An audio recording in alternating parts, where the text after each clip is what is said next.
All right, this is going to be a workout specifically to strengthen the core, the hip flexors, and work on relieving low back pain, specifically on the lower section of the lower back. So go ahead and lay on your back.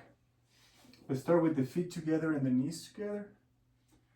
One hand on the belly, one hand on the chest, taking a few breaths here, just relaxing into it.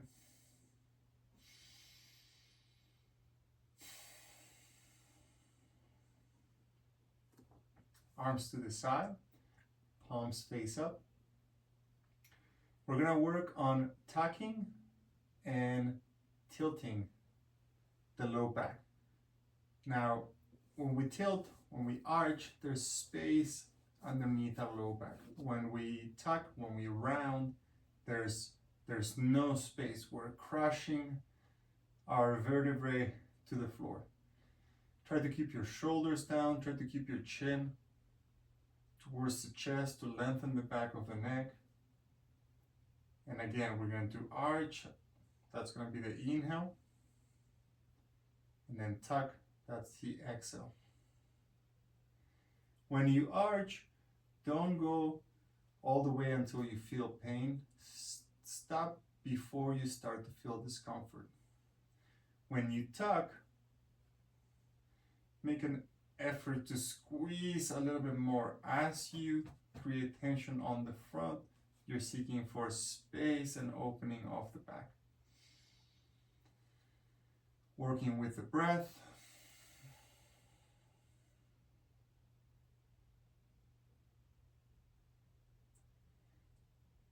See how much you can squeeze your core and your hip flexors while still keeping the feet on the ground, strong on the front. Let's do one more.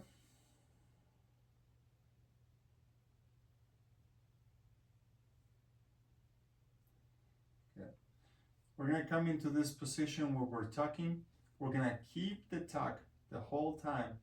Keep your feet close to each other, keep the knees touching, and as you tuck, tuck, tuck, lift the hips into a bridge pose. We don't have to come super high off the ground. Our focus here is on turning the pelvis, into tucking the pelvis more than elevating the pelvis. Try to focus on the chin down, on the shoulders down. Keep the tuck and just hold it as high as it feels comfortable, obviously with some effort working. Over time, you should be able to keep the hips off the ground and do the same tuck and tilt that we did with the pelvis on the ground.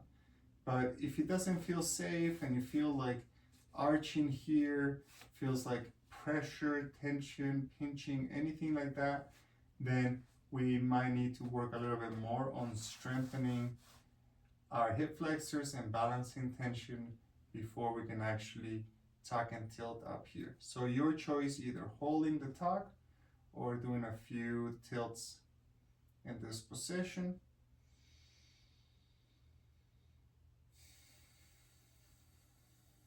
And when you're ready with the tuck engaged, you're going to slowly lower down. We're gonna now keep the tuck. We're gonna keep the vertebrae on the ground, and we're going to slide our heels one at a time away from our hips, straightening the leg and bringing it back. The idea here is that the whole time we're keeping the low back on the ground. The more you can push down and engage the front, the better. It's more about working this core hip flexor section than actually how far your leg can go. We're using the leg reaching out as a way to challenge, to add leverage and challenge the muscles that we're working here to protect our low back. The leg that is reaching is going to maintain contact with the ground. We're not gonna bring the heel off the ground. We keep it off the ground. We just take off enough weight that we can extend, extend. You might stop there if you feel like your back starts to arch. Even if it's a little bit, keep it down, and then that leg also is turning in internal rotation, screwing your thigh in as much as possible to bring your psoas and iliacus into effective length. And we're just alternating. Obviously we're breathing here. If you can, try to do one breath per movement. I usually like to do inhale as my heel reaches out. So I'm opening, inhaling, and then exhale to close, and again, spine down. Let's do that one more time. Inhale to reach, turn the leg in, flex the ankle if you can, straight knee, and then bring it down. Okay, now pause here for a moment. Let the feet rest on the ground, knees stay together. Let's just take a couple recovery breaths. Again, check the shoulders. The shoulders should be retracted down towards the mat, the chin, working it as close to the chest, to the sternum and the clavicles as possible. We're gonna do this again.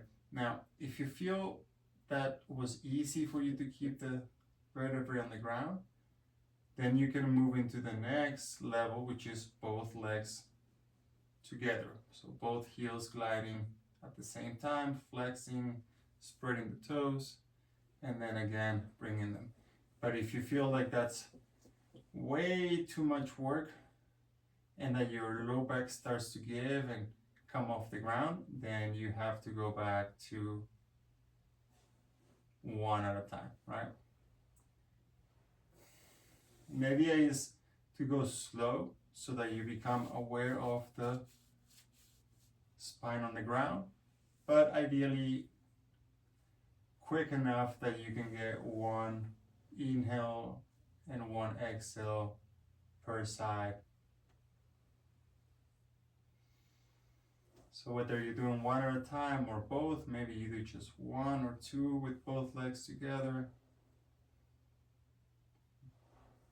Do one more rep.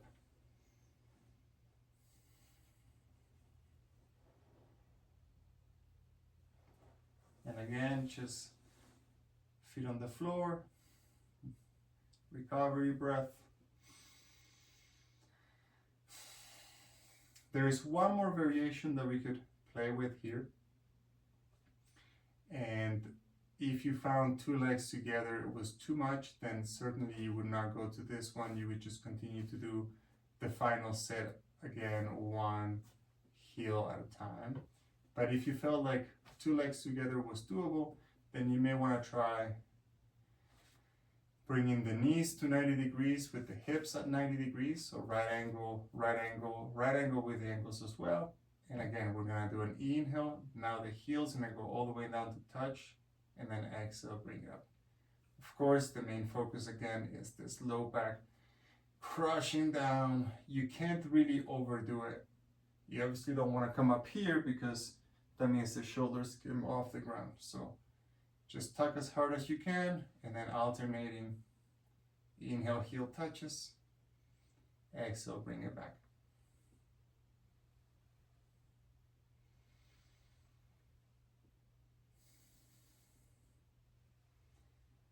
And of course, you could also do both heels together at the same time as well.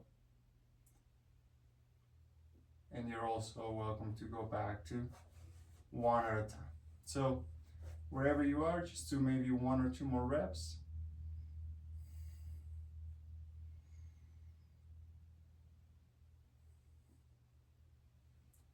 And then just bring the feet back to neutral. Recovery breaths. Tuck the tailbone, engage the core, hip flexors, and come back up to a bridge. The bridge with the tuck is a special position here because we're engaging the front core and also we're engaging the back core. So the low back here is engaged, the glutes are engaged, but we're keeping a nice even line of tension on both sides. And if you want to try the tuck and tilt here, if it feels accessible and safe, you can do a few of those.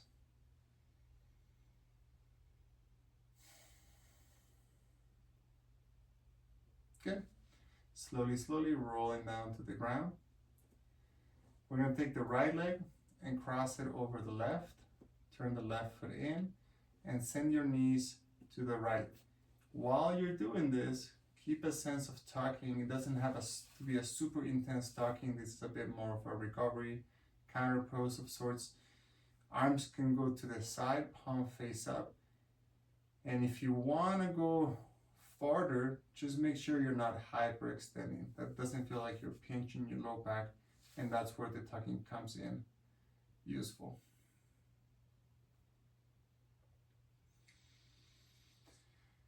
Try to breathe extra deep in this position so that the breath can create some decompression along the spine, creating expansion, space.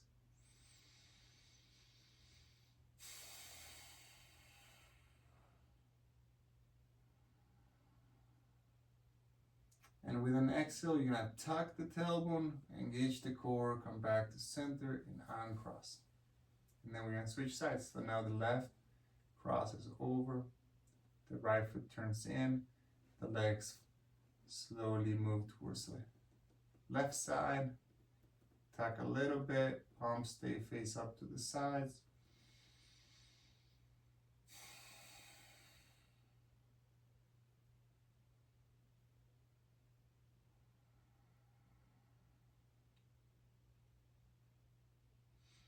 Deep breaths.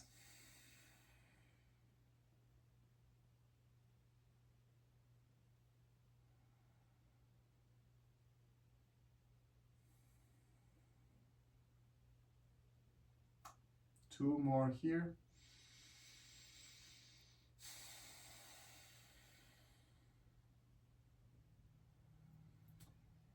And with your next exhale, tuck, engage, and come back to center. Slowly, slowly uncross. Take a moment here. Bring your arms to your side. And let's go ahead and come into a tabletop position. We're going to do a modification to the cat-cow. So usually a cat-cow would be an inhale arch, the low back, mid back, upper back, neck.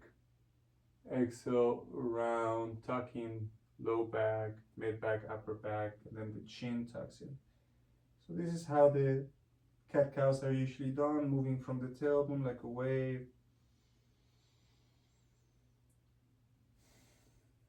Every time moving first from the tailbone and chin last. Now, if you have pain on your low back, you may want to be extra careful here at the beginning of the movement to not hyperextend the low back. So just lessen the intensity, work away from pain, and maybe on the rounding you want to do that extra tucking, that extra squeezing and engaging the front to create space on the back. Let's do it one more time like this. To your own degree.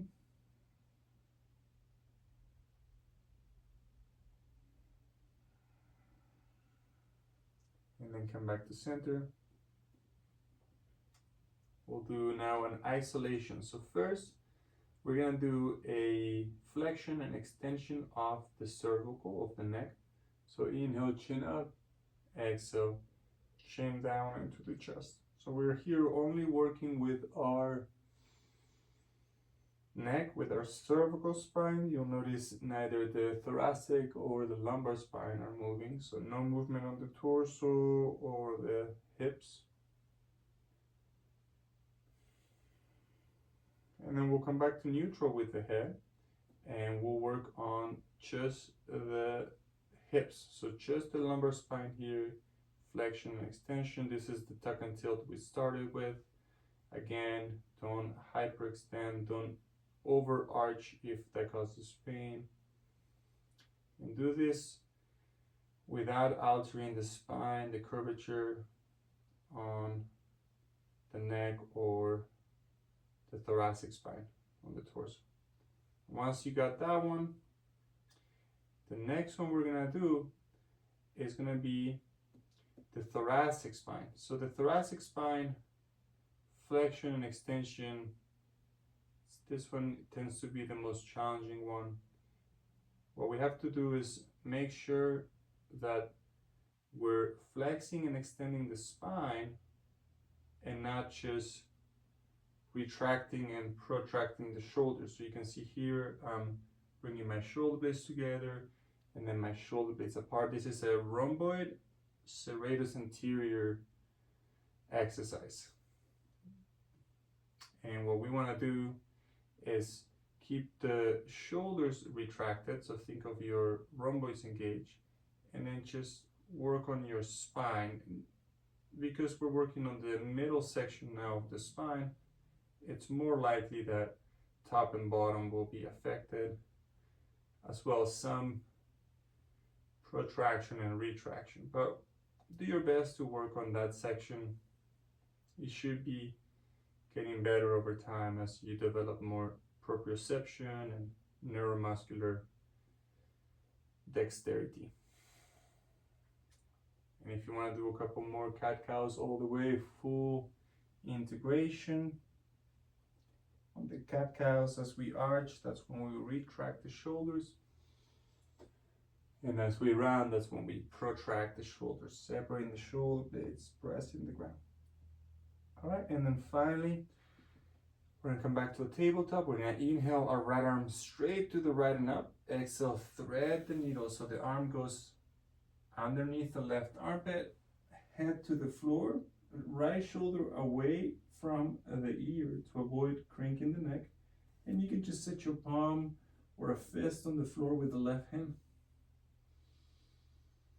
And focus on rotation, but more than that even, just try to breathe deeply into your back. Allowing the expansion of the breath to create space in the spine.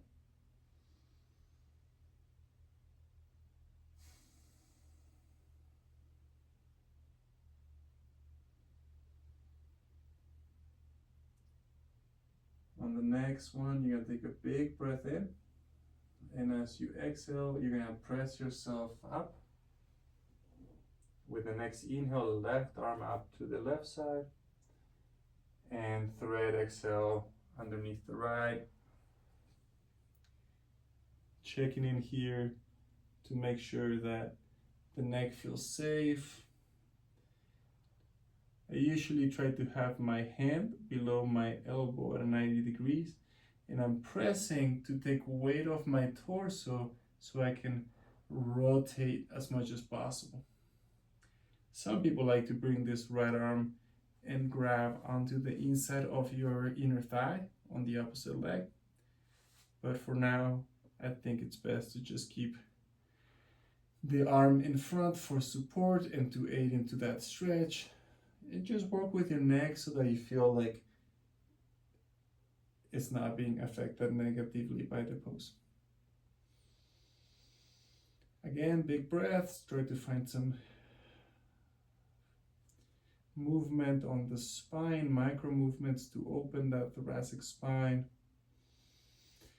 and make it a bit more flexible, a little bit more pliable. With the next big breath in,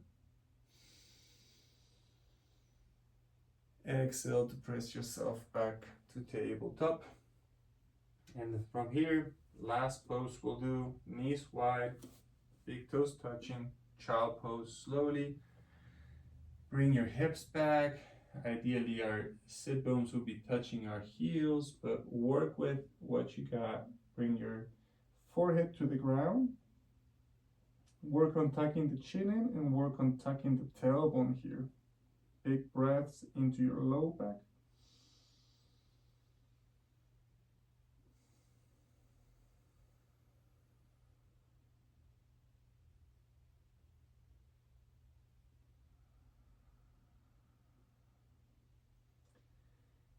Walk your hands to the right, bring your torso to the right so that you feel a little extra stretch on the left side of the body, and then get heavy here and go back to your breath.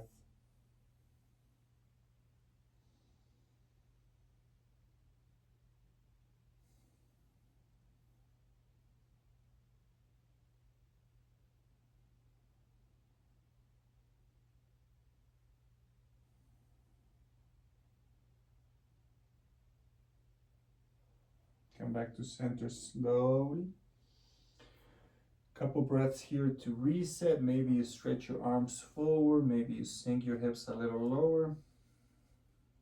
And then your hands will walk to the left, torso moves towards the left, and we sink here, breathing deeply to stretch the right side.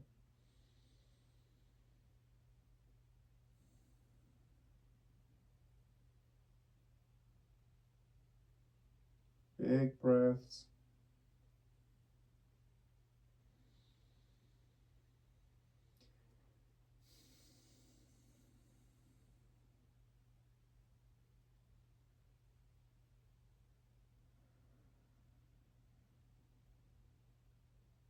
Maybe one more.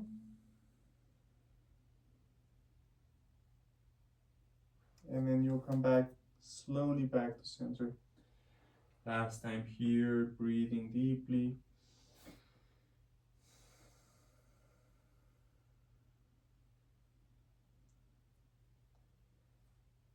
Of course, you're welcome to remain here for as long as you like. Perhaps a minute or 2 or 5. This is a very gentle workout and it's very effective. You can do it about 2 or 3 times a day, and it should help you feel some pain relief in your low back, as well as allowing for some more strength on the core and eventually more stability and mobility throughout the hips and along the spine. All right, good work. We'll see you next time.